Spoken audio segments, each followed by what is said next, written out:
নেক নাই, কিন্তু মৃত্যুর আগে তার খোদা ভীতি প্রকাশ পাইল।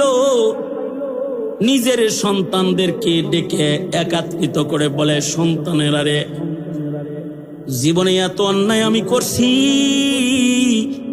আমার মতো গুনাহগার দোজক ছাড়া আর কোনো উপায় আমার নাই।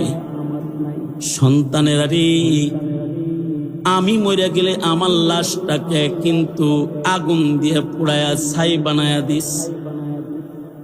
আমার লাশটা আগুনে পুড়ে গেলে পুরা ছাইকে দুই ভাগ করবি, এক ভাগ পুরা ছাই বাতাসে উড়াইয়া দিবি, আমি বাতাসে হারায়া যাব।